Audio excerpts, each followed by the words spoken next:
The caped baldy, who's just a hero for fun, makes his triumphant return this April for One Punch Man Season 2. Produced by a new animation studio, JC Staff, the visuals in this season will definitely undergo obvious changes. But today, we're going to talk about the story, and FYI, there will be major spoilers for One Punch Man Season 2 in this video. At the end of Season 1, the Hero Association called upon all of the S-rank heroes to assemble and fight off an impending alien invasion.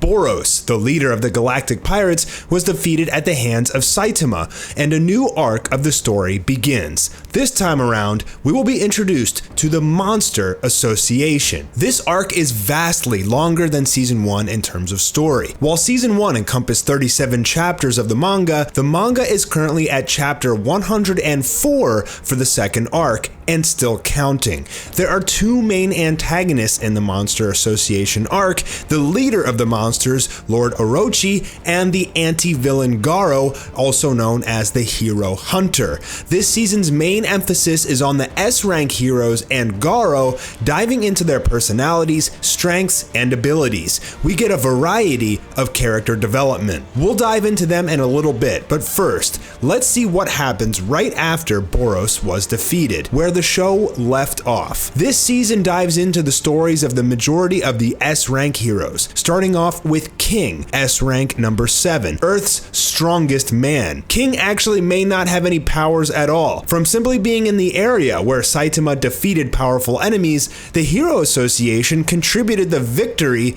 to King and moved him up the ranks. He's actually, in reality, a huge coward, otaku, and gamer, and one of the only people that knows about Saitama's secret. He may actually have an ability, as seen later in the series, the ability of superior luck. Somehow, King is always able to escape or disarm any situation that comes his way and maintain his image as the world's strongest man. King and Saitama become friends and play video games together, giving a hilarious dialogue between the two. All of this, without a doubt, will go down in episode 1 of season 2 as we get the interactions between Saitama and King. As recently released in PV number 2 for One Punch Man Season 2, we can see these side-by-side comparisons and the similarities between the manga and the anime. It seems like they're going to be following the manga down to a T. Next, we're introduced to Garou, the former disciple of Bang, also known as White Fang. Garou gained tremendous power training under Bang, but eventually turned against him. While Garou is not as strong as his master, he shows more potential for growth and gets stronger throughout the season. The initial introduction to Garou is brief, but will be expanded on in detail later in the season. As we know from his entrance, he's a human that considers himself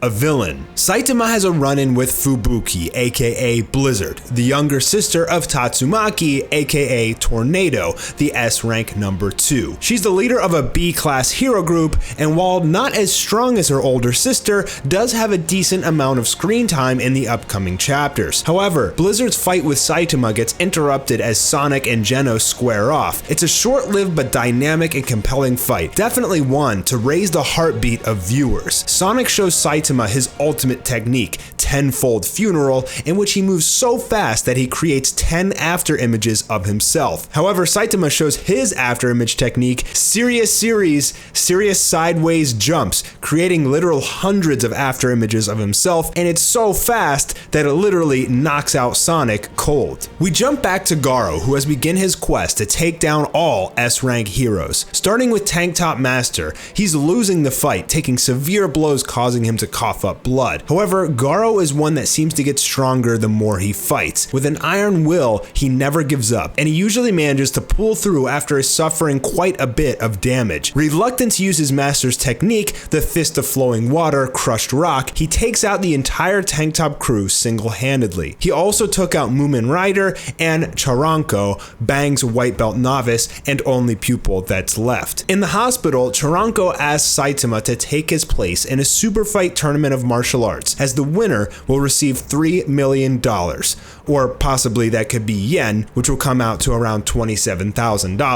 Saitama goes out to buy a wig so he can impersonate Chiranko for the tournament and bumps into Garou, who just made quick work of a few A-class heroes. It doesn't turn out too good for Garou. Next, we're introduced to Metal Bat, S rank number 15, whose meal is interrupted by the monster Junior Centipede. In this arc, there are 3 centipedes, Junior, Senior, and Elder. He makes quick work of Junior, and then Senior bursts out of the ground. Metal Bat is an interesting character who at first glance seems like nothing special, but the more damage he takes, the stronger he gets. He defeats Senior Centipede, and then Elder Centipede appears. Elder Centipede was only ever defeated once in battle, and it was by the number 1 hero, Blast. Elder Centipede's skin is nearly invincible. After an intense battle with Elder Centipede, even using his killer move, Metal Bat is sent flying past Garou. After a brief exchange, the two of them begin to fight as Metal Knight appears and takes on Elder Centipede with his massive destructive power. Garou and Metal Bat continue their fight, and Garou notices that Metal Bat is getting faster and stronger as the fight progresses, even though he has broken bones. Both characters battle with flying colors, and it's going to be a true spectacle to watch animated. The Monster Association tries to recruit Garou, but he's not interested, and then more monsters begin to appear all over the city and wreak havoc. Meanwhile, the tournament involving Saitama finally begins. Martial artists from all over will fight in 1v1 battles. Saitama makes quick work of all of his opponents, while a martial arts master, Su-Ryu, is introduced. I believe that's how you pronounce the name. It could be Sui-Ryu. I'm gonna go with Su-Ryu. He's a regular human with tremendous skill and strength. As a viewer, you end up rooting for this guy. Meanwhile, giant monsters are attacking the city. Genos and Flashy Flash fight back. Flashy Flash is insanely cool. With his sword and light speed attacks, he absolutely annihilates a giant octopus monster. I cannot wait to see this animated. Genos basically plows through monsters on a murderous rampage, but the enemies he encounters keep arriving more powerful than the last. Eventually, something large comes and defeats Genos after he's already in his weakened state. Meanwhile, we get to see a few more S-rank heroes in action. Child Emperor, Pig God, and Drive Knight. Pig God seems to be immune to damage, and he literally eats his opponents. And then we see Watchdog Man, who is sitting on a large pile of defeated monsters. Watchdog Man is incredibly strong, and Garou wants to fight him. Meanwhile, the Monster King is finally revealed, a massive titan that can make monsters if someone eats his monster cells. It provides the human who ate it with incredible strength and abilities while turning them into a monster. It's very similar to the cursed seal in Naruto. While all of this is going on, the tournament with Saitama is in the finals. Saitama vs Su-Ryu. We get some unbelievable art from Yusuke Murata as he artistically displays the powerful kung fu from Su-Ryu. However, even though Su-Ryu is an incredibly tough human, he's no match for Saitama. Obviously. Even so, Saitama gets disqualified for wearing a wig, but Su-Ryu wants to continue fighting such a strong opponent. Su-Ryu displays inhuman strength, breaking the entire arena with his punches. Saitama literally hits him with his butt, and that shatters the arena, and it sends Su-Ryu flying out of the ring. Saitama, whose secret is out, runs away to avoid getting arrested, but then a large group of monsters appear in the middle of the arena. We're introduced to the gigantic and powerful Goketsu, the being that defeated Genos. Goketsu offers the martial artists an ultimatum: eat the monster cells or die. A few of them eat the monster cells and transform, while the rest fight for their lives. Su-Ryu is confident that he can take on all these enemies and begins to fight. You can expect to fall in love with Su-Ryu after all of this combat. Su-Ryu has an intense battle with Goketsu, but ultimately he gets annihilated. Before he's about to die, Saitama shows up and makes quick work on the monsters that seemed impossible to beat for the regular humans. Saitama goes on to help the rest of the city, and he has some interior reflection. As usual, after everything that happened recently, he's felt nothing. I believe that this is where Season 2 will end. We'll have an introduction to Garou, the Monster Association, King, and the tournament, and a bunch of the S-Class heroes. I think Season 3 will continue the Monster Association arc, displaying more epic battles with the S-rank heroes, Garou, and the Monster King, as the heroes get closer and closer to him. If you like this video, please leave a thumbs up, and if you want me to continue this series and show you what to expect from season 3, which probably won't be a few years from now, I can go ahead and continue this summary of the One Punch Man manga. Thanks, and I'll be catching you soon for another video.